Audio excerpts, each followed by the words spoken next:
Hey everybody, welcome. If you could comment below and let me know that you can hear and see me, I'd really appreciate that. I'm going to go double check on my end. Happy full moon in Sagittarius. It's a micro moon this time.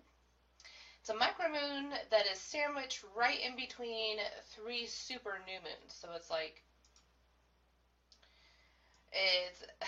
we'll get to that here in just a moment. Let me double check my sound.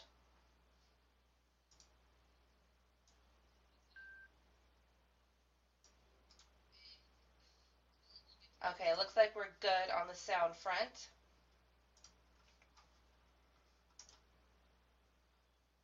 I'm going to open it up so I can see everybody's comments and see who's here.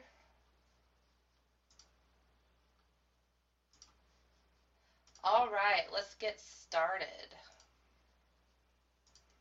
So today I want to talk about some things first before we go into the psychic business coaching with Psychic Sparkle Unicorn. And if you haven't noticed, I've got a new horn and it is so much fun. I just got it in a couple days ago and I figured that I would take it up a notch, go a step above, because that onesie that I have, that is going to be way too hot in summer. I'm going to see if I can bump up the quality just a little bit more. Give me a second here. Let's try 720. Yeah, 720 is great. Hey, Kai. I love the horn. Thank you. I'm so excited. I love it too. It fits perfectly, and I was really worried that it was going to be like really heavy and obnoxious and things like that. And when I got it, it's so light, and you can't really see it. I'll take a better picture of it, but it's got this little piece of moonstone hanging off right here, and it's just so freaking cute. So it sparkles and stuff, and it's pink, and it's got sparkles in it. All right, so let's get started. I think people are starting to pile in here. Marissa's here, Kai's here. Happy full moon in Sagittarius, everybody. So excited to be here. It feels like I haven't been on live for a while, so I wanted to come in and pop in and talk to you all today about something that I've been dealing with the past couple weeks. It's something that I've been dealing with my own coaching clients and things I've seen going on in the Facebook group, and not only our Facebook group, but other Facebook groups too. And it's like this burning question is, how do I know I'm using the right strategies to build my business? So raise your hand, give me a 1 or give me a heart if you can relate to that, if you've ever had that thought or you've had that self-doubt. I know I definitely have it. I mean, it took me at least probably 3 years until I realized what the magic actual formula was. I'm going to share that magic formula with you today, and it's a lot simpler than what you think. It's the same thing I tell people when they get on the phone with me and pay $97 an hour. So I'm going to help you all out here. Kai says yes. Marissa, yes. Okay, so the truth is that there are like a million strategies out there, right? I mean, we could sit for days and compile an entire list. There's strategies for Facebook, for Pinterest, for Instagram, for your newsletter, for building up traffic to your website. There's blogging strategies. There's pricing strategies. There's all these different types of courses and all these different types of programs and all this other stuff out there. And it can be difficult when you're trying to kind of, this is mostly for people who have just recently started their business, like within the last like 6 months, or the people that have been kind of floating around for a couple years maybe. That's where I was. I just kind of floated around for a little while. And this is mostly for these people. Now, if you have some really awesome strategies and they're working for you, then this is just going to be kind of like a refresher. So it's mostly for the newbies, but I think there's something here for everybody. I try to hit everybody from the newbies all the way up until, my level and maybe just a little bit above. Because I really want this to be a group that applies to everybody. And I know that I focus a lot on like the startup, but once you get started up, once you get that engine going, then, what's next? So there's a million strategies out there. Some, and I'm going to be honest here, not all strategies are created equal. right? Like there's some strategies out there, like I see people all the time, like giving away free one card readings, in hopes of, turning those people into coaching, or not coaching, excuse me, taking my coach hat off, putting my tarot reading hat on. They're out there selling or giving away free cards, and it is a strategy. I mean, there is no strategy that doesn't technically work. All strategies do work, but it's the level of efficiency and the return on your time and your money investment that's really going to make the biggest difference. Yeah, you can sit there and you can give out free one card readings all day, every day if you want to. Will it turn some people into paying clients? Yeah, I mean, maybe you'll convert maybe like one person a week, and maybe they'll pay you $5 or $10 for a reading. Hi, Lily.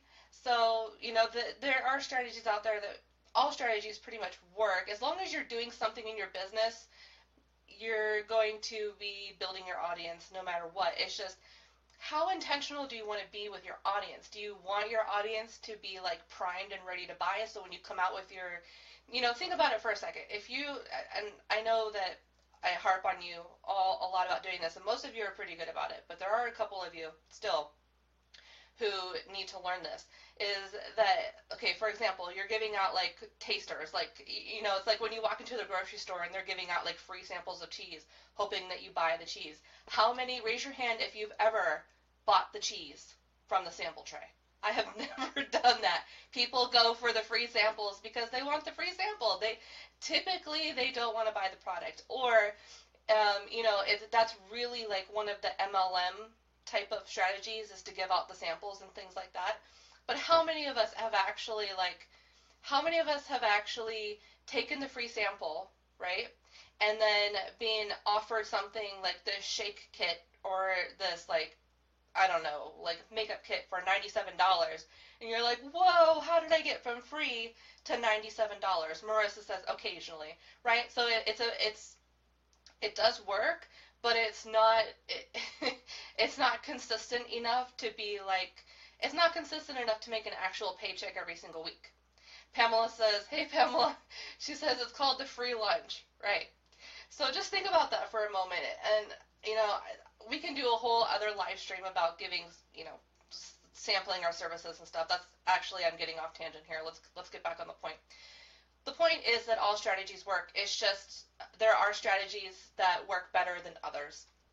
And there are strategies that have been tried and tested. Like, for example, copywriting is an amazing freaking strategy that you can use with just about any type of platform that is going to seriously up-level your whole practice. It's going to up-level how you're communicating with your potential clients. It's going to up-level how you're presenting the value of your services, of your products, whatever it is that you sell. Copywriting, for me, that's like one of the big ones. Another strategy that I really, really work with a lot are sales funnels. Sales funnels, people kind of get squirrely with sales funnels, but they're really actually very simple. I talk a lot about sales funnels in the group. There's actually a post from today with Rachel posted in the yesterday on the tech support thread. Thank you, Lily, Unicorn Goddess. Thank you. And I talked a little bit about funnels, but for me personally, the two things that I found worked really well for me are getting a funnel together and learning how to copyright. Those two things were the biggest game changers for me. That's when I went from making, maybe $100 a week, maybe $150 a week, to having $1,000 weekends. That's like, and it might surprise you to learn that I work way less now than I ever have worked before. Like, some strategies, like giving out the free cards and stuff like that, like, yeah, you're going to probably spend 40, 50 hours a week trying to get people in. And someone said this way, how can I do it? This was an actual question from Rachel. How can I do it? How can I create a pitch? How can I create this bridge from me to my client without feeling like I'm luring them in, or, feeling like it's icky or salesy, or there's some covert thing? And the simple answer to that question is to be upfront about everything from the very beginning. And how you do that is you don't do things in your business that that you don't sell. Okay, for example, if you own an ice cream shop, right, and you sell ice cream, and you're out there posting about which winter coat to buy. I see this all the time. Like, it has nothing to do with ice cream, has nothing to do with summer, and then, they're like, okay, well, but it provides filler, and it provides content on my website, and that type of thing. It makes me look like I'm doing something. And the truth is, you might as well just not do anything at all. If you're gonna, this is what I call avoidance behavior. Because we want to feel like we're working on our business without actually working on our business. Sometimes it's avoidance behavior, sometimes it's intentional, like we know that we're doing it, we're just not feeling it, you know what I mean?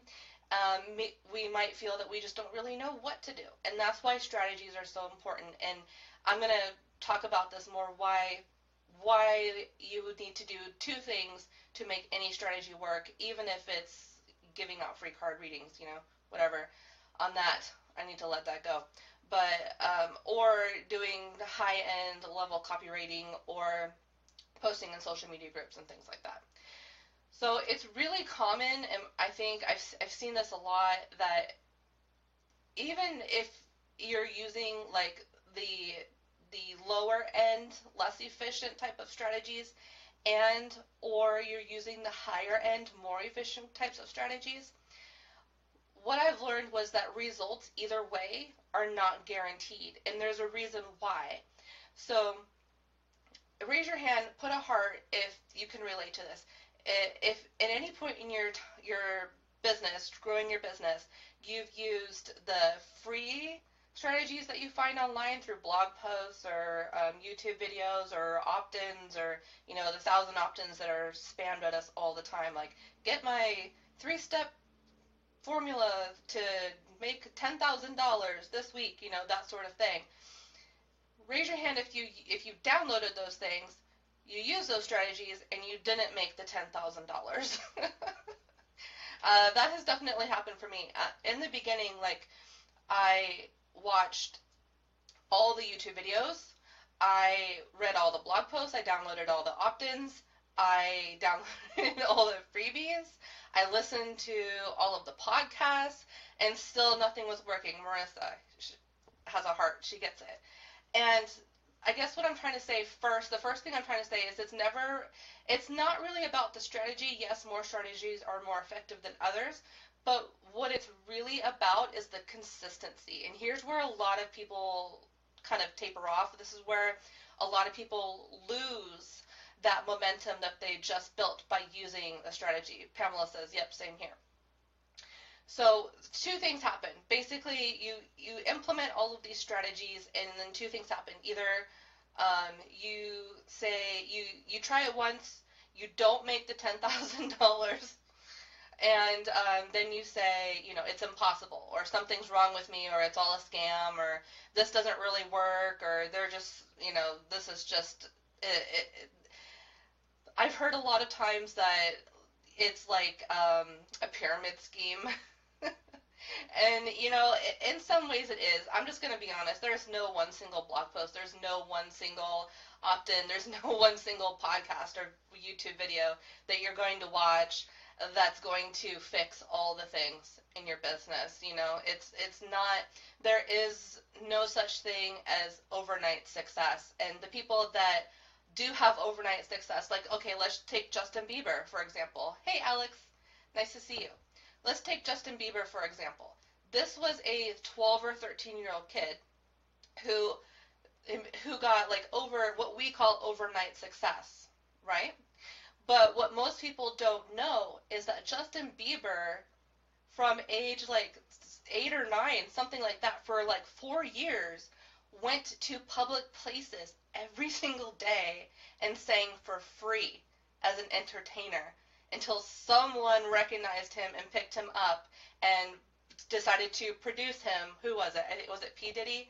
I think. I can't remember who put him on the label. But we get this misconception about what overnight success is. It's not overnight success. Yeah, the whole world knows about Justin Bieber now. He's a very famous singer. He's very successful. But it took him years of performing for free and trying out these different things before he actually got, yeah, it was something like that. But he also went to parks and he sang in public places too, Pamela. So he had a couple different things. So YouTube would be like, for example, one strategy. Singing in public parks would be another strategy. So this whole overnight success thing, it doesn't really work. And what it comes down to is the consistency of it. So, and right now I'm gonna basically give you like $100 worth. I'm giving you literally $100 in cash value right now to tell you the magic formula to making any strategy work. Now, if you want to know what the most effective strategies are, that's when you need to schedule a session with me or take my tarot business course, because I go over all of those things. But the bottom line is this. You need to find a strategy that works for you, that feels good. It's all about feeling good. Law of attraction, right? Go towards what feels good. And it can be hard in the beginning. And it sounds like that's a very simple thing to say, but it's true. Sometimes the truth is that simple. In the beginning, it's really difficult to discern between fear, like something that we're just anxious about doing, but know that we can do it and know that it's actually beneficial for us. And there's also dislike. And they feel very, very, very similar. In the beginning, it's very difficult. If you haven't really worked on your intuition, if you haven't developed your psychic abilities, and you don't have any way of checking in, like, for example, tarot cards is a good way to check in, or using a pendulum, or using your body as a pendulum, or just sitting for a moment and just like, is this because I don't really like it, or is it just because I'm scared and it makes me feel uncomfortable, right? So you'll hear me talk a lot about finding your flow, about finding your alignment all the time. I talk about this a lot. Flow and alignment are two words that I talk about a lot, and they are words that summarize certain feelings, certain knowings, and I want to take a moment to kind of discuss what that means for me and how I use that in my business. I'm here in spirit, love the horn. Okay, Freya, good luck at the car dealership. Oh man, you and cars. So flow is when you are building your business and it becomes easy. It's easy. It's like, it's almost kind of like your business is on autopilot, which is basically where I am right now. Okay, 5 or 6 years later, I'm finally on autopilot because I did not hire a coach for like 2 years. That would, I would have saved 2 years of time if I would have just hired a coach in the beginning. But that's another live stream. Flow is when business building becomes easy and when it's on complete autopilot. Like, you don't have to guess what you're doing because you're just using a couple strategies, maybe 2 or 3 strategies that are in alignment. They feel good to you. They feel like you can do it. You can at least tolerate it, right? So basically, flow is where all you have to do is just show up. You just have to show up. Just create the content, press the go live button, put the blog post together with a call to action, create another lead magnet for your overall big funnel, for your big program, right? Little micro actions that lead people to the bigger vision of what you're trying to do in the world. Alignment comes a little bit before that. Flow is where we ultimately want to be. We ultimately want to be in flow, right? And think about it. If you think about flow, think about water flowing, right? If you are in resistance to any type of strategy that you're utilizing, you're going to be continually coming up against rocks. Like, think about a river and the water flowing down, and think about these big rocks that are in the middle displacing the water, right? So until you can find your alignment and get these resistances out of the way, either by eliminating them completely and saying, nope, this isn't what I want to do, or saying, you know what, I am brave enough to step over these rocks. I'm brave enough to, for me, I tend to be like a dynamite person. I'm just going to blow this shit up and I'm just going to create my own way through. You know, we tend to take the long ways around the rocks instead of just going over or blowing dynamite through the rocks. And it just, that ends up doing is it just takes way more time. It takes so much energy. And by the time you actually get to the point where you actually have a client scheduled, or you have a reading scheduled, or a healing service, or you sell a product, you're like wiped out. You're like, oh my gosh, it took that much energy just to get to this point, and now I still have to like provide the service. Like, there has got to be a better way, right? So alignment, I feel, comes first before flow.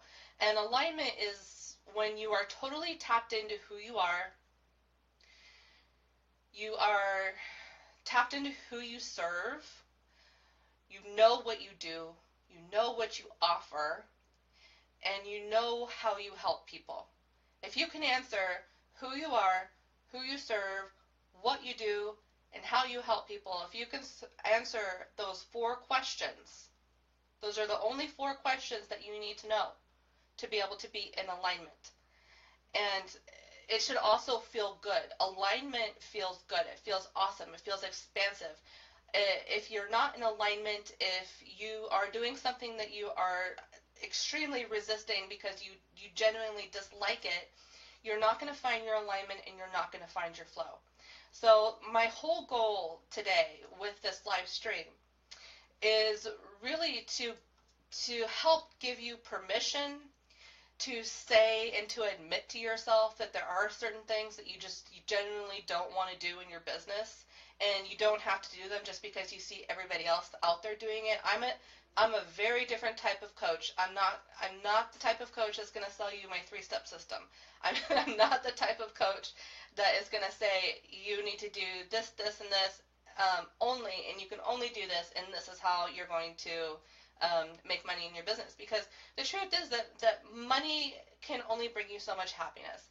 What we're here for is we're here to create money so that we can live our life the way that we want to. We can have the freedom lifestyle. We don't have to show up for the job. We don't have to keep hours. We don't have to miss out on life's important events, that type of thing. Pamela says, thank God, I'm tired of that. Yeah. So for me, what makes me different as a coach, I think, what really makes me stand out, and this is part of my 4 answers that I have for myself, right? It comes down to knowing who you are, intrinsically knowing who you are. Starting a business in a lot of ways is beginning a journey of self-knowing. That's what the spiritual awakening is. For many of us, that leads into a spiritual business. Not for a lot of people, but everybody here in this group, we're all kind of on the same page with that, right? Oh, thanks, Pamela. I love you too. And who I intrinsically am, my alignment, what feels good to me is that I have the ability to meet people at whatever place they are, whether they're brand new, just thinking about it, or they're trying to work on their first 5K month, whatever it is. I pride myself on being able to meet people where they are, help them in that moment, and give them their next step. A lot of coaches don't do that. So for me, that's what my alignment is. That's what my feel good is. Knowing that about myself, then finding my flow is easy because it becomes so much more expanding, right? Sandra, you're so welcome. She says, I totally get this. Thanks for the permission. Yeah. You don't have to do what everybody else is doing. You just have to do what feels good for you, and you have to do it consistently. That's the key. You have to do it consistently. There is no substitute for consistency. There's no formula that is going to, you do this thing one time. No, it's a continual thing. You show up every single day. Alex says, I want to go from 0 to 5K a month. A lot of us do. A lot of us do. Some of us do that. Some of us can. It is completely possible. Is that the majority? No. it's a continual building process. Your money grows exponentially the more that you show up. That's just how it is. That's the law of abundance. The more you give, the more you get back, times whatever. The pagans think it's times 3. Law of attraction people think it's like times 10 or 7 or something like that. But there is this universal law that whatever you give out, you get back times exponential. It's a compounding return of your investment every day that you show up.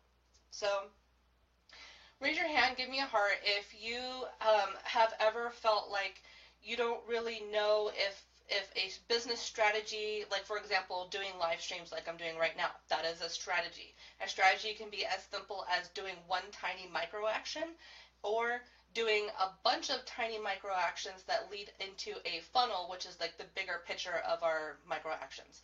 So raise your hand if you've ever felt like you couldn't really discern whether you had resistance because you didn't want to do a strategy because you were fearful of it, or because you genuinely dislike it.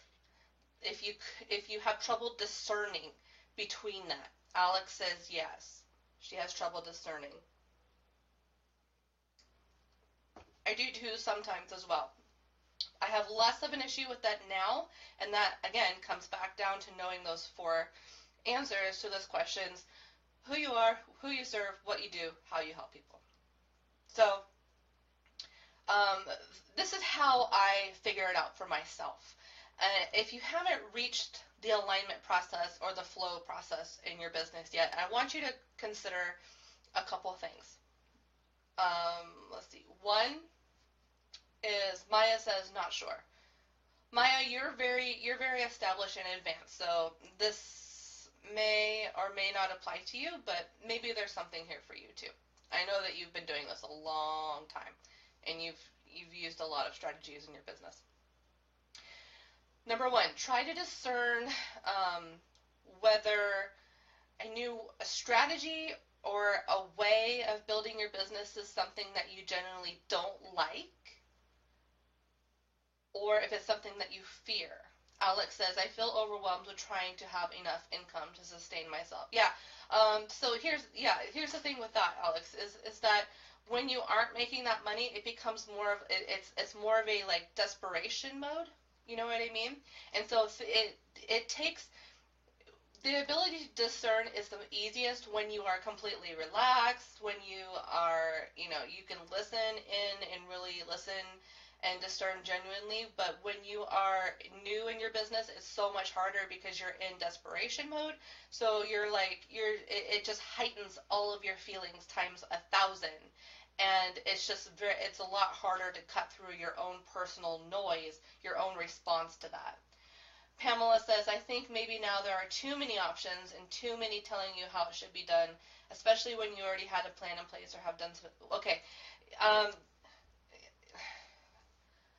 Kind of.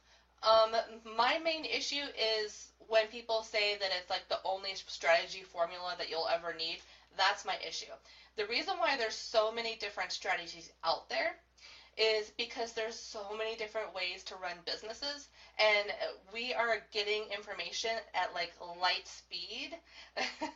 Think about it. Just 20 years ago, there was no such thing as online businesses, and just in 20 years, look at how many business models there's out there right now, right? In the next 5 years, it's going to compound, and there's going to be 5 times as much. In 10 years, there's going to be 10 times as much.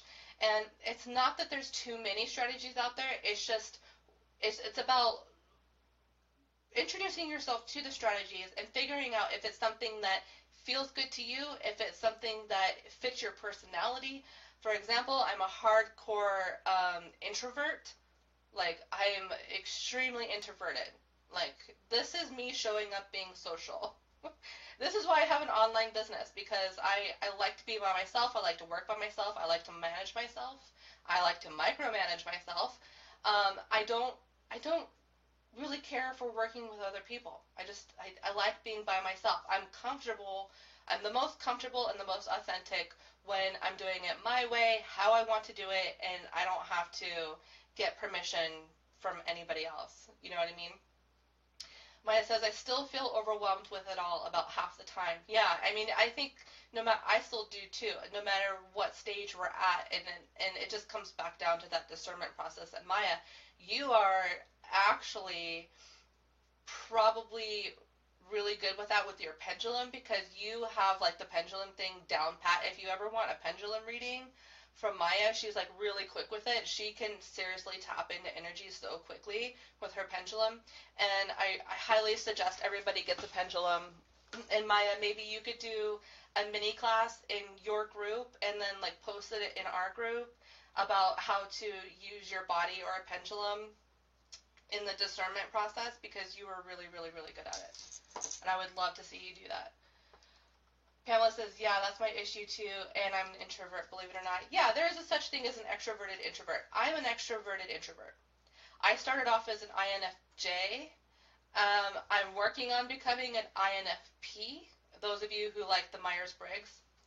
Pamela says, I don't care for working with others for same reasons and don't want to be responsible for others not doing their part, or I feel like slacking off, or the family life needs attention. I can put stuff to the side. That's exactly it, because not everybody has the same work ethic. You know what I mean? And I found that too. I was the type of person that no matter what job I had, I was always promoted to a manager. And we all know that manager is just a fancy word for you don't get paid enough to do everybody else's job. And so, I have a really strong work ethic, and people would put me in these management positions, and I would be like, oh, okay, because back then I was like back then I was too nice about it. I am still a little bit too nice about it, but back then I would just do everybody's work. Pamela, yeah, slave. And the fact that I don't have kids, that was like, then they thought that they could just have my entire life because I don't have any. There's this whole thing like in the working world, especially as professional women, if you don't have kids, then obviously then you have no life and you have all the time in the world to dedicate to your company. And if you have to work till 10 o'clock or 11 o'clock at night, hey, no big deal. You don't have any kids to go home to. You know, you don't have a life. Maya says, I know that used to happen. Yeah. So the biggest mistake I ever said was telling people I didn't have kids. I wish I would have just told people that I had kids. Alex is a social introvert. Maya, you're an INFJ. Yeah, I'm a recovering INFJ. In my heart of hearts, I'm an INFJ, but I really want to work on becoming an INFP because they're just a little bit more extroverted. Kai says I hate that. Yeah, for sure. So the way to tell is, fear. Everybody's all like, especially in the spiritual community, everybody's like, oh, ego and fear and come from a place of love and, fear-based. And I went through that too. Like, I did that too. It's a process. It's a process you go through, okay? It's just part of the spiritual journey when you're all about the love and light and you're like, no fear ever, can't deal with fear. Fear is bad. Uncomfortable feelings are bad. We can't feel those. It's unspiritual to feel uncomfortable. It's unspiritual to feel fear. We always want to be in God's grace and in his love. And shame on the snake of the Garden of Evil for enlightening us to know bad from wrong. So now that we're stuck with this whole conundrum of being out of God's grace when we're okay, I've heard it all, I've said it all, I've been the culprit, I've done it, I'm guilty. A lot of you are probably guilty as well. But there comes a point where we learn that fear is actually freaking amazing. Pamela says it's time to get back to putting boundaries up again, for sure. Boundaries are a continual thing for me as well. I'm continually working on my boundaries. I don't know if we ever really stop. Because not only do we have to put the boundaries up, but we also have to enforce the boundaries. So, fear is amazing. Lily, hi Nori, I see you. Lily is in this group, Lily Rodriguez. She is a law of attraction coach. Nori is also a law of attraction coach. Those two women, they introduced me to this whole concept of the emotion scale. Has anybody ever heard of the emotion scale? Raise your hand or put a heart if you've heard of the emotion scale, where it's like you have like, I don't even know where my copy is right now, but it's like, ultimate satisfaction and then ultimate like worthlessness, like down at the very bottom, right? Like you have like like all of these emotions in between. And it's like the idea is to transmute the lower feelings into the higher feelings, and it's a way to raise your vibration, right? So working with for a long time I avoided fear. For a long time I avoided anxiety. I avoided anger because I thought it was really unspiritual to get angry. Lily and Nori were really instrumental in being my law of attraction coaches to teach me that fear and anger is actually, those emotions are really great energy generating emotions. Fear is really awesome. If you can tap into that fear and you can just allow yourself to feel that fear and then still show up anyway, make a commitment to yourself to be brave enough anyways to show up to at least try to work through the fear, that's going to get you from the fear up into, the higher vibrations much quicker than it is. But it's that same concept I was talking about the river of the water and all these big rocks in the river, and the water, which is us, taking a long way around all of these rocks to get from one end to the river to the other end.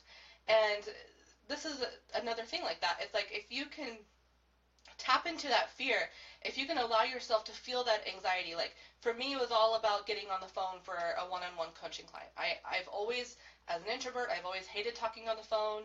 I also have things in my past where I've had memories implanted and PSD implanted in my brain. Nori says, show up with my socks wet because I peed in my pants.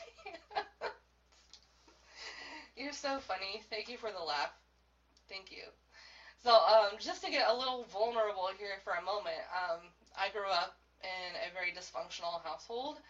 I had a father in prison who would try to call me, and whenever I picked up, I'd be like 4, 5, 6 years old, and when I pick up the phone, it would be like, you have a collect call from Duluth Penitentiary. Would you like to, and it would say, if my dad would say, like, hey, Chrissy, pick up the phone.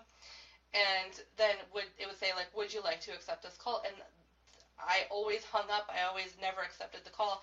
At 6 years old, I was dealing with this. And, and then another thing is I had an alcoholic grandmother. She passed away last year, God rest her soul. She was one of my best friends, but she was one of those people that was a mean drunk. And she would call me on the phone, like when I was between maybe 10 to 14 years old, and she would, she had this strange obsession with my virginity. She would ask me, like, who I'm effing, ask me if I'm still a virgin, and tell me I'm a slut and whore and all this kind of stuff. And, so talking on the phone, it got to a point where, like, I couldn't talk on the phone at all. Like, I wouldn't even call to place an order for takeout or delivery. Or if I had a bill that I had to call to pay off, the bill would just default forever because I would never call and pay it off because I had this PTSD with that, right? So for me, my big fear in my business, I've always been okay with, like, being on webcam and stuff like that, like a random doing live streams, I'm totally cool with it.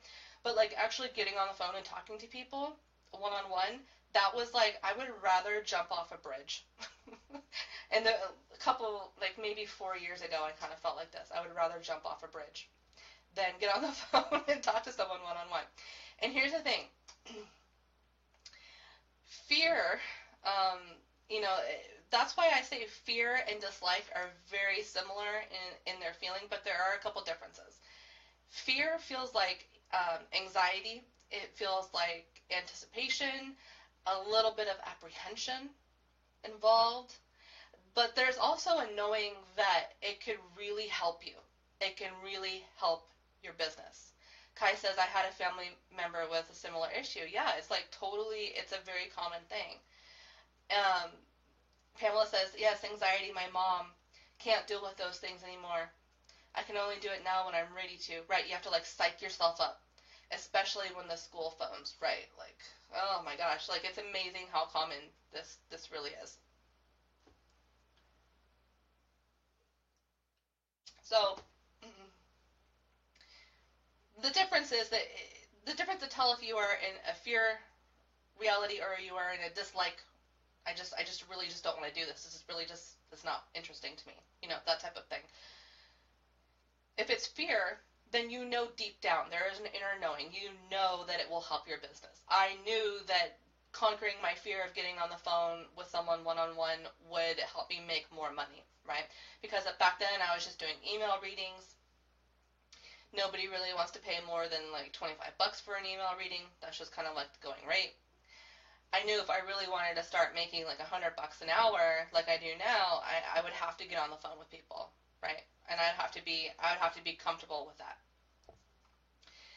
So there's a little bit of there's a knowing. There's a knowing that if you can conquer that fear, if you can move through it and be brave enough, then you know deep down intrinsically that it's going to help your business. It's going to help you make more money.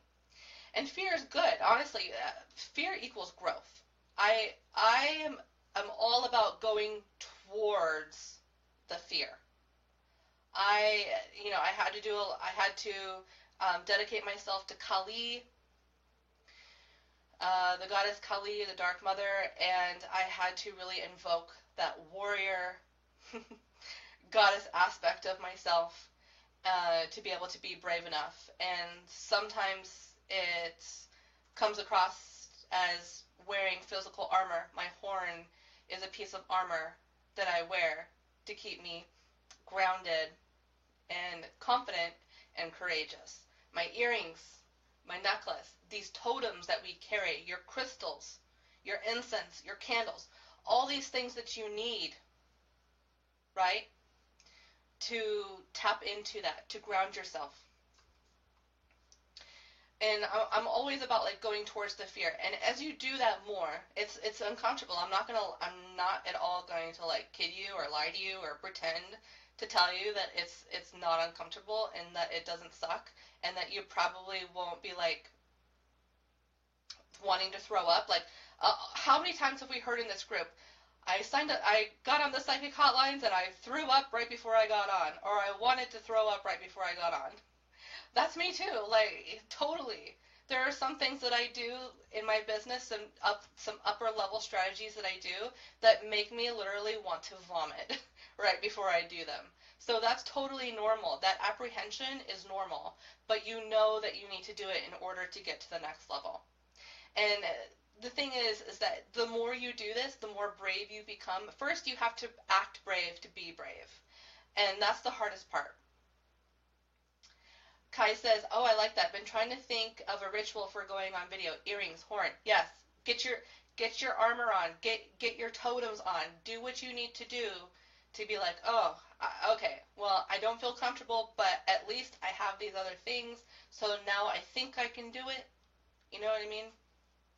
And the catch-22 is that you have to act brave before you can really become confident, I think.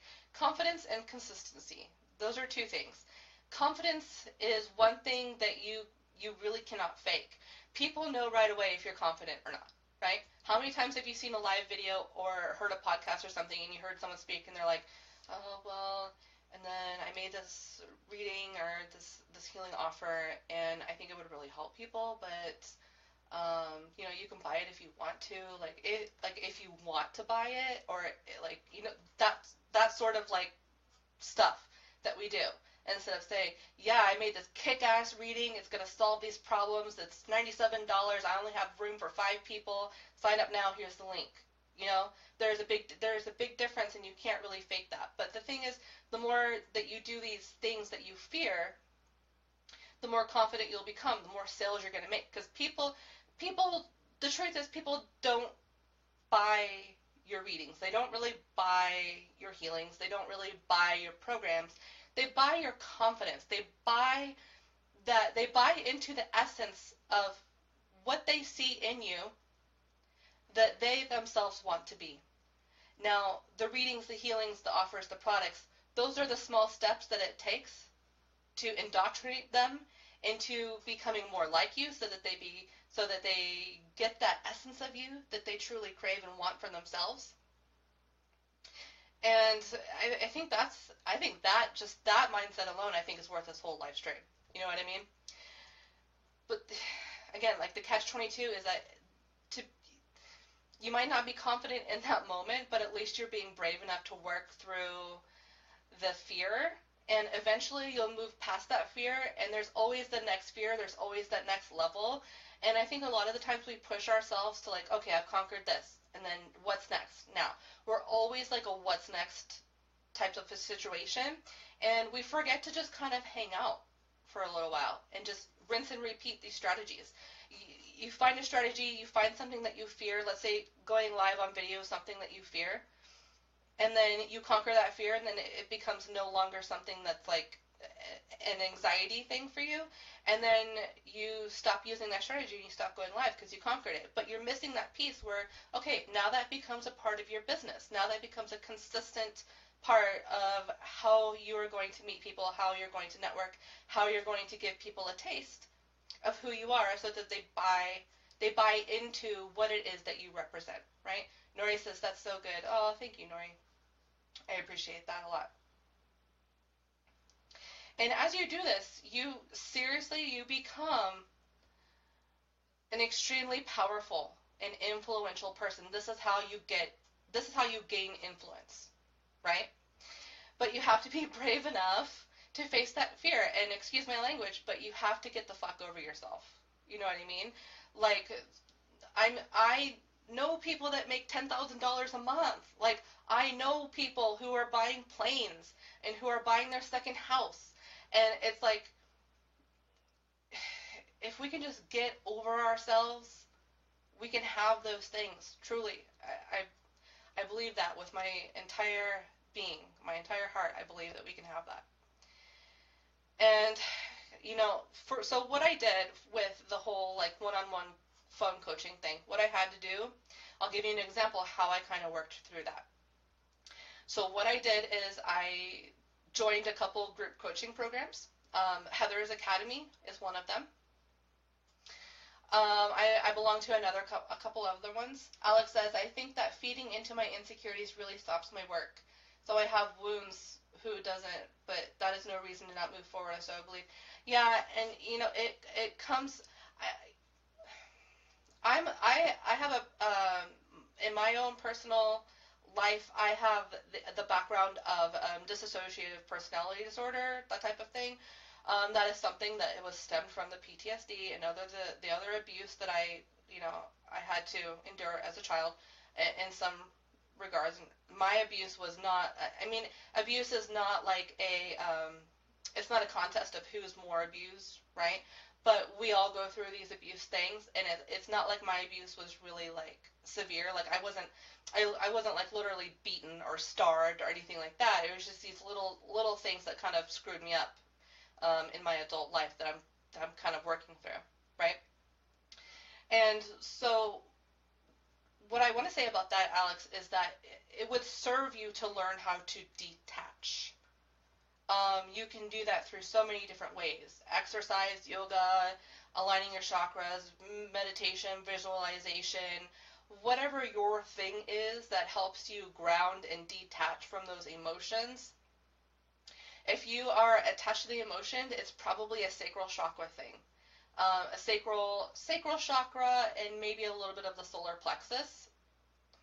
So you maybe want to do some work on that. But I hear you. I totally hear you, because I was the same way. And sometimes I still am. So what I did to get over my fear of the one-on-one coaching calls was I joined a couple programs, group programs, where I would just call in and it would just be like 10 women on the phone and we would just like talk. And for the longest time, I just put myself on mute and I just listened to other people talk. I never really developed those social skills. So I think a lot of it was like, okay, when is it my turn to talk? Can I chime in about this? Like, I had all of these weird, like, thoughts going in my head about how I interact socially, right? And so what I did is I joined these coaching programs, and I just listened for a little while. And then eventually I took myself on mute. I gave myself permission to say something if I wanted to. Eventually I started talking a little bit. And now, 4 years later, I never shut up. I have a habit of talking over people, and I'm working on that. But it just takes time, you know, and now I can call up a client and I can be like, hey, what's up? What's going on? You know, a lot of you have done one-on-one sessions with me. A lot of you are in the Make Tarot Your Business program. A lot of you are with me even in the other coaching programs that I'm still in, still to this day. And, you know, it took time. I had to make these little baby steps. And it's really only since like maybe last year that I felt like completely confident. Jennifer says truth. Yeah.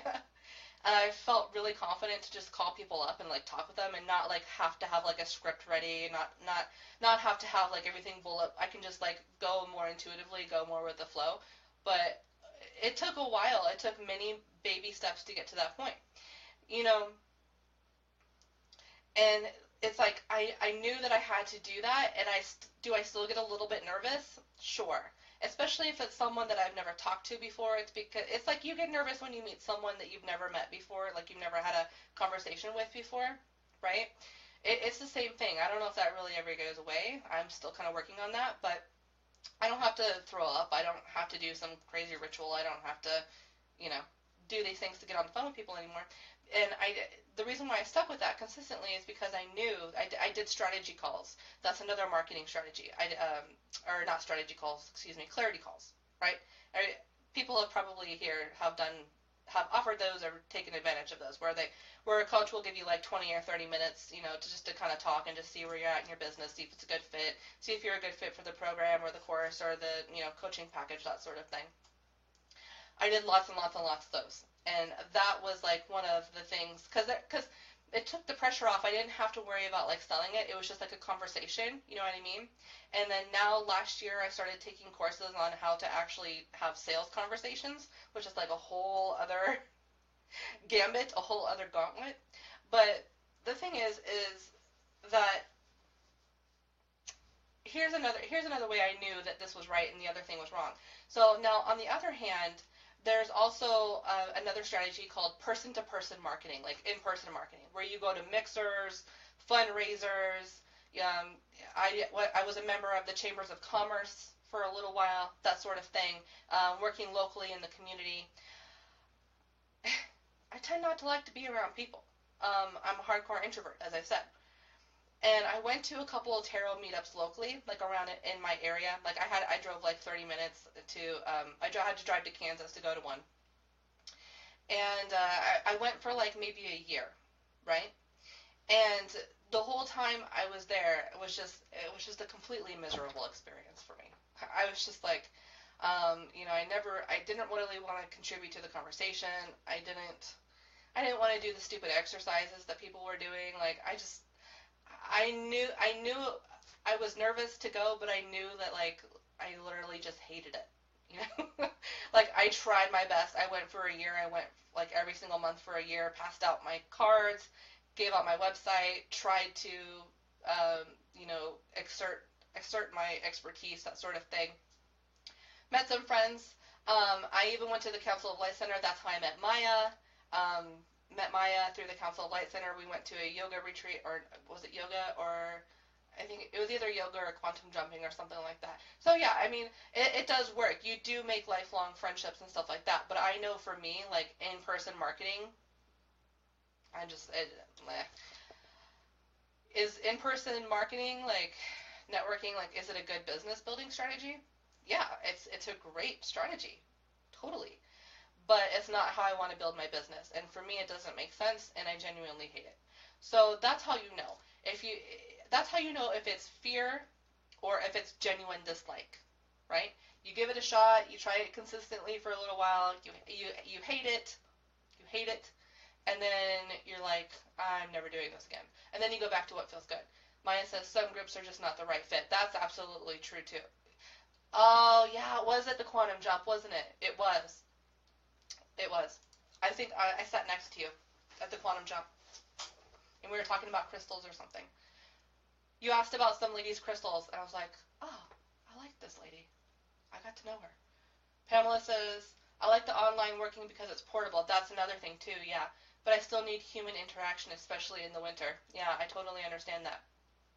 Totally get that. And, you know, it's like, how do you know? Well, you just have to kind of go out there and try it. and you take the baby steps that you need to take. Some people are leapers. Some people go from 0 to 5K. So we're all built differently. We all have different personalities. We all have different needs.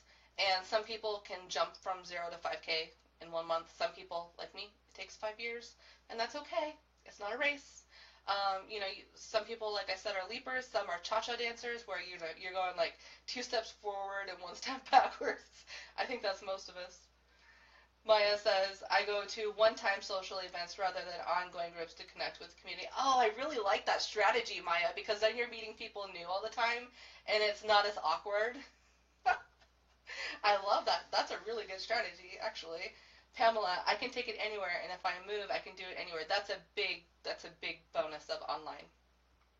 Marissa says, I like online marketing. I think Facebook Live, but I'm intimidated by it. Okay, so for you, okay, we'll get to that here in a moment. I'm going to do some psychic business coaching. I'm almost done with what I have to say. I know we're an hour in. I'm sorry. Like I said, I never shut up anymore. Jennifer, I'm a pro cha-cha dancer. Like there's a pagan picnic tomorrow. Yeah. Yeah, I really want to. I actually do want to start going to some of the solstice and equinox events. I do want to start going to that because I think that's a little bit more in alignment with the tarot group, because the tarot group was just, how can I say this? Um, I'm running a business. They're indulging in a hobby. It's just not, you know what I mean? Kai, taking my biz when I move is why I'm online. Yeah. Maya says, new people each time with one-time events. I love that. That is so smart. You are brilliant. You're brilliant. Okay, and then the last thing is, other than finding like strategies that you can learn to love, or even if you can just tolerate them, I mean, that's still good enough, in my opinion. Most people hate their jobs. If we can at least tolerate and find a couple things to love that we do, that is strategy, marketing, business building exercises, then I personally call that a success, because we're not lumped into that other group of people who hate their lives and hate their jobs, right? Um, and I think it's about knowing which ones you just literally aren't interested in, and giving yourself permission to do what feels good, and find your alignment. Find your alignment.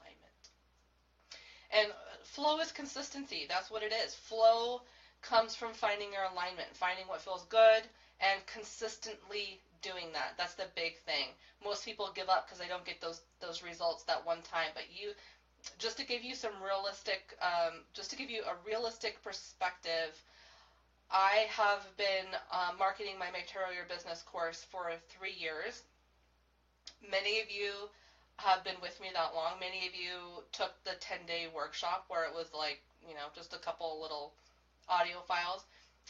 Now it's like a 60-hour freaking like mega like thing. Like, it took me 3 years to build that. But here's the thing is, it took me a while to figure out what strategies I like to use to build that. And once I found that one strategy that I could tolerate, that I really loved, which is Facebook Lives and blogging, and building funnels. Facebook Lives, funnels, copywriting. Those are my 3 things. I highly suggest you pick 2 or 3 things that you love to do, that are easy for you, they come easy, or you can at least tolerate them.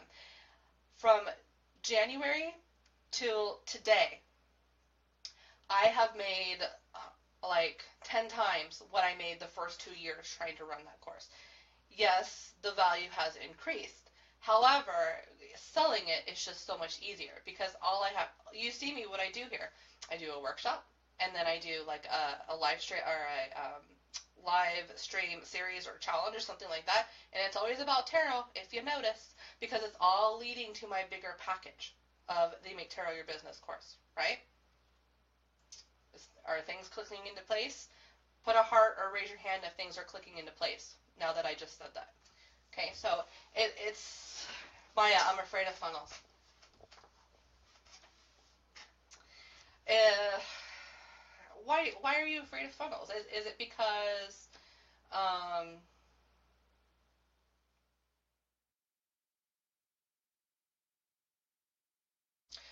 afraid that you're going to get something wrong, or that it's not going to? Are you afraid that you don't know how to create the pathway, or are you afraid because it's kind of like a?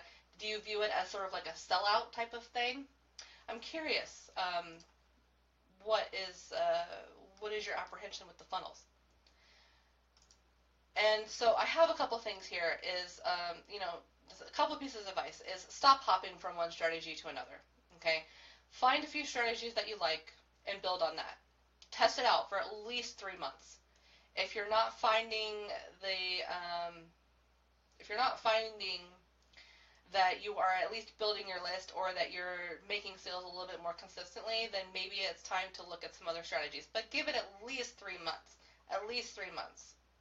And then, like I said earlier, in the Make Tarot Your Business course, I talk more about my favorite strategies. I just released a module on copywriting. I've got a bunch more stuff planned. But the strategies I talk about in that course are specific for people like me who are like online-based, introverted business owners. And if you resonate with that, you might want to check out the course. I'll just link it real quick. No pressure. Like, I'm not here to sell anything, but since we are talking about strategies, and that's like what I do. And then another thing is business should be fun. It should be fun. It's not always going to be easy as far as like figuring things out, like learning new skills, but it should feel at least like things are clicking into place. Like, think about gears or blocks. Think about Tetris, clicking into place. Sometimes they don't exactly line up, but you have that next opportunity, you have that next block that's going to come down, that you have the next chance to really figure out what's going to work for you. So I like Facebook Lives, but don't know what I should talk about or if anyone will watch. You should talk about what you sell. You should talk about what you sell. Kai, I don't know how to do an email sequence. I don't understand MailChimp. Okay. So you would do an automation. An email sequence is basically, hi, this is me. This is what I do. This is who I really like to help. And this is how I got to where I am now. Done. First email done. Second email is maybe, five next emails are like, I struggled with this. Did you struggle with this? This was my solution. I struggled with this. Do you struggle with this? This is my solution. And then you're creating like this. You're almost like having a conversation with someone, but you're doing it in email form. Not a sellout, just so many steps. Okay. We can talk about funnels. Before we start getting into that, does anybody have any questions about flow, about fear, about alignment, about dislike? Does anybody have any questions about anything that I just talked about finding your flow, finding what feels good, that sort of thing? Is everybody good? Before we move on to that, the new stuff?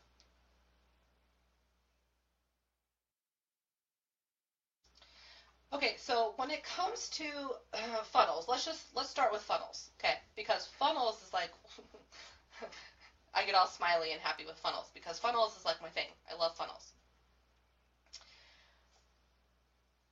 I do funnels differently than a lot of people. I reverse engineer my funnels. I do not start with the opt-in and then build my way up. I start with the major thing that I'm going to sell, the major program, the major course, the major package, and then I deconstruct the funnel. I reverse engineer it.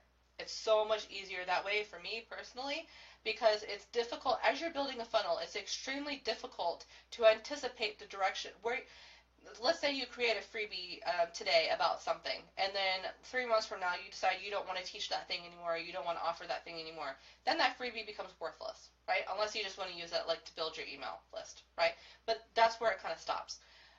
I prefer reverse engineering. So I take the first thing when I have a new client is, and we're working on funnels, the first thing I have them do is come up, even if they don't have the course created yet, is to at least come up with an outline of their program. I know that Maya, you have a program, you have the Psychic Protection Sanctuary. which is about dealing with entity attachments and purifying your energy and protecting yourself and stuff like that. Yes, Pamela. Yes, I start with the end in mind. Absolutely. Yes. So even if you don't have the course created right now, start with what that course is ultimately going to be. Bullet pointed out, create your curriculum. You should have like the introduction, you should have your story, why you created the course, then the modules, and then your next step, right? Maybe the next step after the course would be that they hire you for a 6-month one-on-one coaching package, right? To take them beyond the introductory course, that type of thing. So I start with what I ultimately want to sell, and if I can give you one piece of advice, it's sell one thing for a really, really long time, like a year, and have that one big thing that you sell.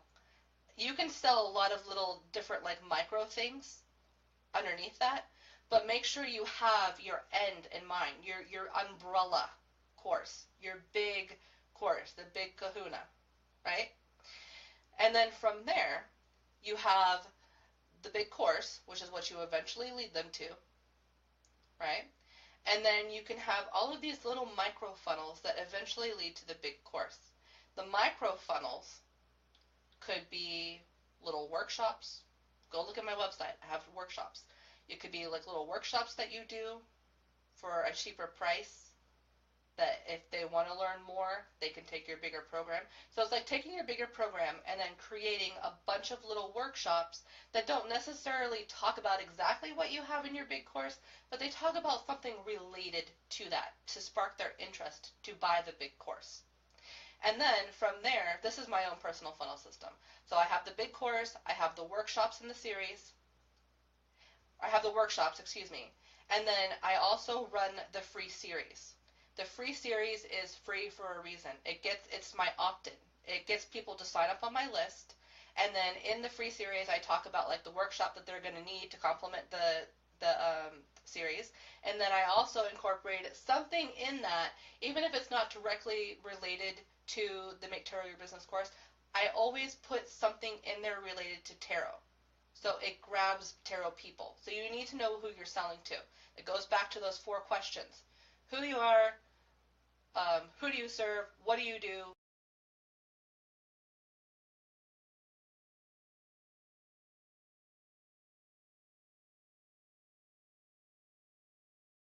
Blog posts, which are extreme mini versions. Oh, I lost you. My internet is being silly. Okay, I think I'm back. Then I have the blog posts, which are like the teeny tiny little mini versions of the big overall course. Does that make sense?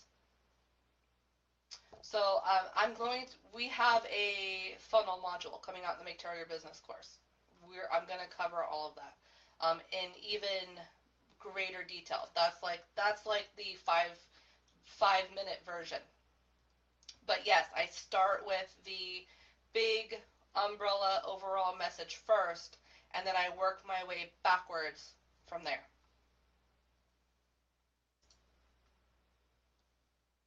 Am I back? Does that make sense? I don't want to have to end the stream, but if my internet's going to be like this, then we might have to. Okay, everybody's coming in now. Okay, so newsletter sequences. Kai, what you want to do is, I know Heather has an outline she might be able to give you. I haven't created one yet, but there is a method. There's a lot of different methods, actually. There's a lot of different strategies. But the one thing that I can tell you is to just be who you are, just to be yourself. Talk to them like you would talk to a friend. And what I do, I don't even have a newsletter sequence set up yet. Like, it's not a priority for me. Like, I don't really care about it. You know what I mean? So do you really want a newsletter sequence, or is it just something you think that you need? Yeah, it would help you. It would help, but is it necessary? Like, I don't have one. Facebook Live, copywriting, funnels. All right. And I can get with you on that, Kai. I'll get with you on that. Let's see. I need a piece of paper. Just be myself. That's what I do now. Just be myself, Pamela. Yeah. Okay, so if you want some psychic business coaching, I need to know what you're selling. I need to know what price you're selling it at, or if you're not sure what price you want to sell it at, let me know. And I need to know what your struggle is to sell it. What's the missing piece for you right now? Kai says, cool, I don't know how to work MailChimp. Oh, so you just need like all you need is a MailChimp 101 course. What's the difference between a funnel and an email sequence? An email sequence is a part of a funnel. It's a micro action that leads a person to your offerings. The email sequence can be a part of a funnel. Does that answer your question, Maya? An email sequence in itself is a funnel, but it can be a part of a bigger funnel. For example, let me see if I can think of an example. Okay, say you were selling some supplement. Say you were selling some or herb or something like that. You're selling some supplement or herb. Okay. In your newsletter sequence, your first 5 emails might be like, "Hi, I am so and so. This is how I got started. This is why this is where I struggled. You know, I had this problem, and then I found this one herb that like solved that problem for me, and then I really got interested in doing this professionally. Now I want to help people find the herbs and stuff that are good for them, that sort of thing." And then your next email might be like you might go through 3 emails that have like you spotlight a couple different herbs. You spotlight like 3 main issues that your target audience might have. Like say you want to work with women who want to lose weight. You might feature ginseng. You might feature cacao. You might feature maca. You know, you might do like three individual separate emails regarding like some common issues and herbs that your ideal target market might need from you, right? The people that unsubscribe, they're not your target market. The people that stay on your list and continue that dialogue with you, they really like what you have to say. They're like, yeah, that's cool. Like, oh my gosh, I'm going to go buy some maca. Something like that. And then you might also, your 4th email might be like introducing them to like your coaching services, what you do. You might put together like a package where it can go over like a body assessment, that sort of thing. You might just talk about it, and then the final email might be like where you actually pitch them and say, you know, I'm giving this out for a limited time. There's a discount, blah, blah, blah, blah. You know, it could be really that simple. It could just be a 5 email sequence. And then from there, that's their introduction to you. In most cases, people are not going to buy off of your first email sequence. In reality, it's just kind of like if you were going to meet someone in real life, right? And you're going to have a conversation with them about what you are, who you do, and who you work with, and that sort of thing. Again, the 4 things that you need to know to be in alignment. It's like you would say all of that stuff to someone in probably 10 minutes when you meet someone, right? But it's like taking the time to deliver, to drip feed that content slowly. And then, you know, after that newsletter sequence is over, then they'll get like your other regular blog posts whereby you highlight new studies about certain herbs or other herbs that might be beneficial, or you talk about things that are related to herbs but not necessarily about herbs. And then maybe every 3rd email you pitch them for a workshop that you're doing on herbs. You know what I mean? So, I mean, it usually takes about a 2-hour session to really, like, put together a really good funnel. We can sit here and talk about this for a really long time, but that's the basics of what a newsletter sequence is. It's basically like your handshake with people. Like I said, most people aren't going to buy at the first sequence, but it's a good way to filter and to vet people to see if they're a good fit for ultimately selling their program. And then you can see their open rate, you can see their the conversion rate, you can see if they clicked on any of your links, you can see how active they are, and then you can judge. And then you can even take their email address, plug it into Facebook, and then it may bring up their Facebook profile, and then you can send them a friend request and say, hey, I'm just, you signed up for my newsletter. It seemed like you were really interested in what I had to say. I'd love to connect with you. Don't pitch them. Just say, hey, I'd love to connect with you. And then they're going to, it's a slow indoctrination until they become into your world, right? Does that make sense with everybody? Is that a good introduction to email sequences? The 10-minute version. So nobody wants some psychic business coaching? Everybody is enthralled, wrapped up with the whole newsletter sequence funnel thing? Okay, well, does anybody want a card then? Does anybody want a card? I'll write down people. Say card if you want a card, and I'll write you down and we'll go in order of whoever is first come, first serve. Kai, do you want a card? Ooh, I keep thinking I have something on my forehead, but it's my horn. Okay, Marissa wants coaching. Hold on. Okay, Kai wants a card. And Maya, right before Kai. Lori. Who did I miss? Anybody? No. Okay. Marissa, selling shamanic dream work and connection to spirit helpers to empower your health, vision, and gifts. $100. Creating my class. Okay, so it's going to be a class. Is it going to be like video recorded, or is it going to be an audio, or is there any part of it that you're going to actually meet up one-on-one with people? $100. First off, $100 is not going to work. You need to price it at $97. That's just strategic pricing. So if it's a course that you're going to be creating, and the way that I look at this is that, Marissa, you have your big overall packages, right? Like in eventuality, you probably want to sell your 3-month or your 6-month practice, your coaching package is what I'm trying to say, right? So your course is the shamanic dreamwork connection to spirit helpers that you are coming out with. That is going to be a part of your funnel. That is going to be like educating your clients what they need to know before they can actually work with you. So $97 feels really good with that. You're going to sell that very easily. What I could tell you right now is that you need to come out with at least 3 blog posts about the very basics of what shamanic dreamwork is. Another blog post about what are spirit helpers, and another blog post about how you can empower your health with that.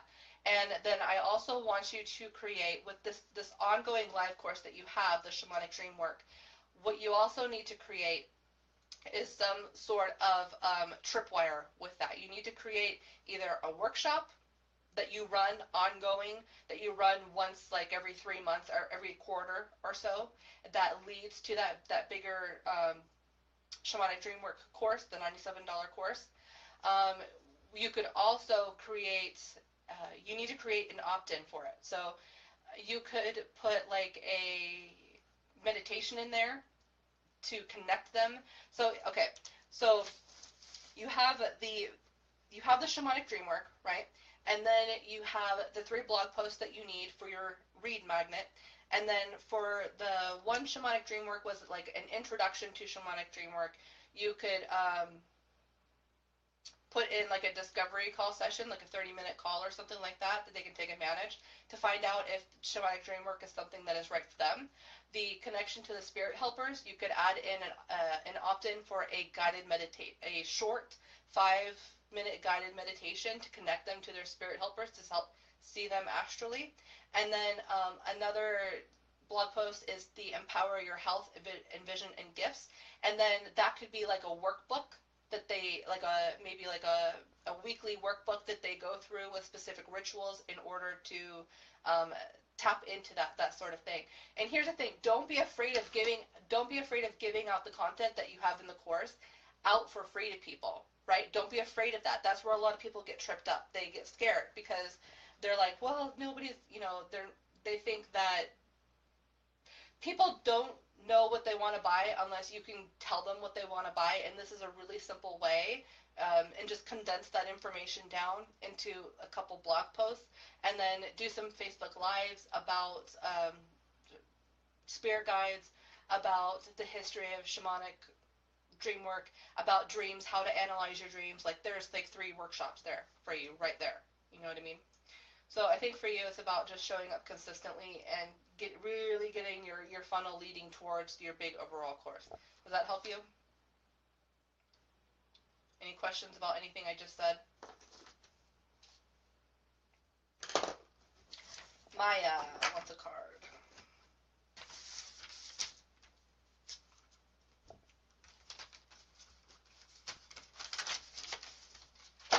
I'm sorry the video quality is so crappy right now. You're not going to be able to see the cards, and I'll tell you what it is. Marissa, yes, thank you. Thank you. Ooh, Maya, you have the moon. It has Archangel Hanael on it. It says the opportunity to improve your plans. Listen to your intuition for accurate guidance. Face your fears and grow stronger. And on the card is Archangel Hanael, and she's got this beautiful blue cloak around her, and she's got a domestic dog on one side, and she's got like a raccoon on the other. And it's about like, this card, in my opinion, is about like merging the wild self and the domestic self and facing those parts about you that you maybe are keeping hidden from yourself. I don't know if you can, let's see if you can see it better if I do it this way. But it's definitely about intuition. It's about cycles. There, that works. It's about cycles. It's about integrating the wild aspects of yourself with your domestic aspects of yourself. That's a great card to get. The moon is actually my favorite tarot card. Kai. I'm seriously debating getting a moon tattoo. I mean, I already have one, but like, I'm debating getting like the moon card or something like that. I was debating getting the moon on this side and the sun on this side. That's a big commitment, though.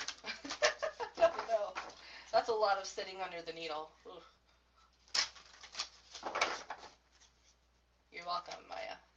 But they have that numbing cream now. I don't know. I'll have to think about it. Ooh, you got a great card too, Kai. 3 of Gabriel, which is the 3 of Wands. It says prosperity, arising from wise planning, time to take the next step, optimistic plans that turn out as expected. This card, Kai, I believe is telling you that if an opportunity knocks at your door, and I think I know one of them that's knocking at your door right now, to take advantage of that, because it's going to lead to greater success. It's going to lead to the next level, and with this card, I don't feel that it's unrealistic to have high expectations and to have a expectation of a positive result. It's like your ships are coming in. There's a ship on it. There's a lady. She's standing at like this little, she's like got her bags packed, and she's like ready for her next adventure. That's a great card to get. Nori. Miss Nori. Let's see what the tarot has to say for you.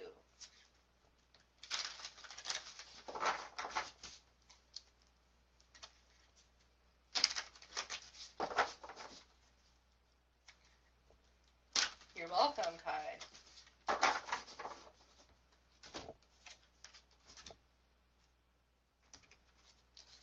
All right. Ooh, you got a good one too. Everybody's getting good cards. Nori, you have the Queen of Gabriel, which is the Queen of Wands. It says that you are a passionate, charming, yes, brilliant, and independent person. You can do anything right now. Go after what you want. you have the ability to attract helpful people.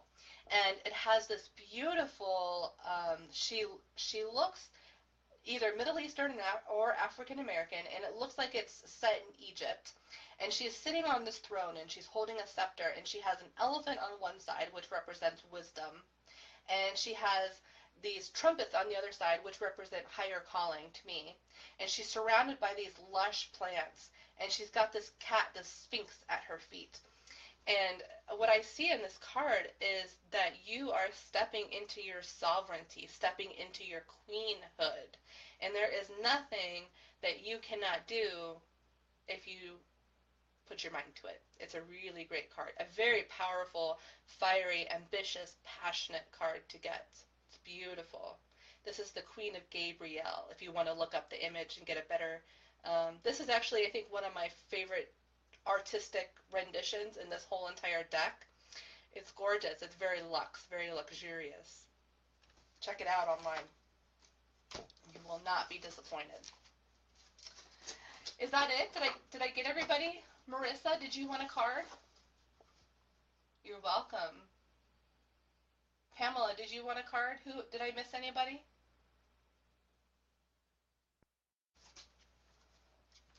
Going once. Going twice.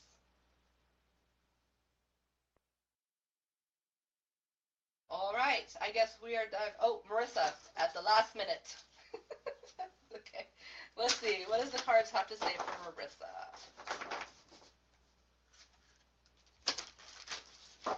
And then Marissa will be our last one. Oh, Pamela. Okay, Pamela will be our last one.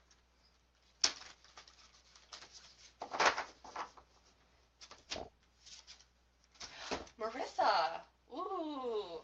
Okay, you have the star. This is Archangel Jophiel. This is all about raising your vibration, elevating yourself. Oh, Alex too. Okay.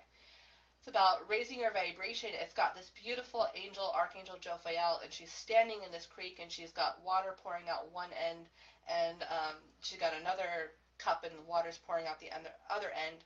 And it says, a dream come true, believe in yourself, the end of a difficult situation.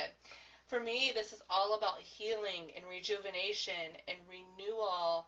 And this is where you step into, the star for me is the guru. The guru. It's that, it's that point at which you recognize your divinity. You recognize just how powerful you are. And there is a confidence and a contentment and a peace that surrounds the star. It's an illumination. It's like another spiritual awakening. It's a divine download. It's beautiful. The star is a beautiful card to get. Okay, no problem, Pamela. All right, Miss Pamela, what does the tarot have to say for you?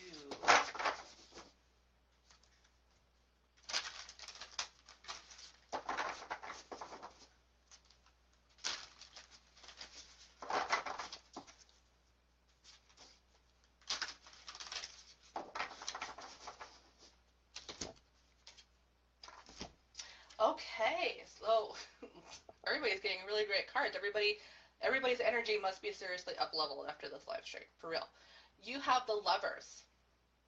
And the Lovers has Archangel Raphael on it. And it says, make choices from your heart. Deeply emotional commitments, the power of love.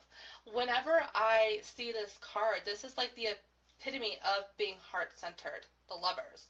It's that point at which you are so deeply connected, so deeply compassionate and empathetic to the needs of not only yourself but others, and you are in this balance with the universe of equal giving and equal receiving. And this card says that you are loved unconditionally, you are supported unconditionally, and also Archangel Raphael is around you.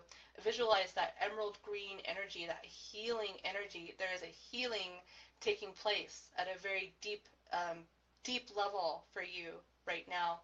And I also feel like this could also be talking about your health, making smarter decisions for your health, putting up better boundaries, taking care of yourself a little bit more, eating more nutritious foods.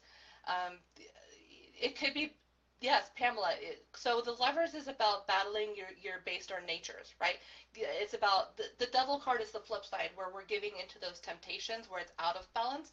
But what I see in the levers is that you know what it is that you need to do to move forward, to better yourself, to improve your health, to improve every aspect of your life. And I think that you're moving towards that. I think that you know what you need to do and you're ready now to act upon that. It's a beautiful card. It's got Archangel Raphael, and it's got a man, and he's embracing a woman, and it's just this feeling of safety and comfort. Beautiful card. All right, Alex, you are up. Let's see what the tarot has to say for you. This is, by the way, I don't know if I told everybody, but this is the Archangel Power Tarot by Doreen Virtue, and I think Bradley Valentine also had a hand in it as well. It's one of my favorite decks for like giving actionable steps because the cards are very they're very to the point. You're so welcome. Alex, you have a great card too. Knight of Ariel, which is the Knight of Pentacles. This card says that you are trustworthy. You can trust yourself. You understand. You have the mental capacity. You are a devoted, loyal, and funny person. There is so much to accomplish. Make a very detailed plan. Being watched over by someone kind. So I see in this card for you, Alex, is that your spirit team, not only your spirit team, but your physical team really has your back. And the Knights are all about going out and seeking. They're on a quest, right? They have an intention in mind. They're very detail specific. Ariel in this deck is Pentacles, so that's about your health and your wealth. So I think for you, it's a very similar message to kind of like what the Lovers was, but this is, in a way, it's about seeking. It's about going out and seeking, making a very detailed plan. The details are in the plan for you. So now it's about, you already know what to do, but now you need to like make the list and start implementing those actions of what you know you need to do. There's a man on a horse. It looks like he's got a shield and a bag, like he's going on a journey somewhere. And there's an angel, and they're standing in a field, and the angel is literally dropping coins of money at his feet, and she's like rewarding him for being there, for showing up. So think about your wealth garden, intend your wealth garden, and start making a detailed plan about a detailed plan of execution of how you're going to start implementing everything that you've already learned. It's a beautiful card, the Knight of Ariel. All right, my ladies, thank you so much for joining me. Everybody who stayed for the whole stream, I appreciate you. I'll have this replay up on YouTube shortly. Happy full moon in Sagittarius to everybody. Sagittarius is about taking risks. So if you want to align with the energy of the full moon, go out there, take a risk, try some new food, go eat some ethnic food, go experience some different cultures, start thinking about some other philosophies, and I will see everybody in the Facebook group.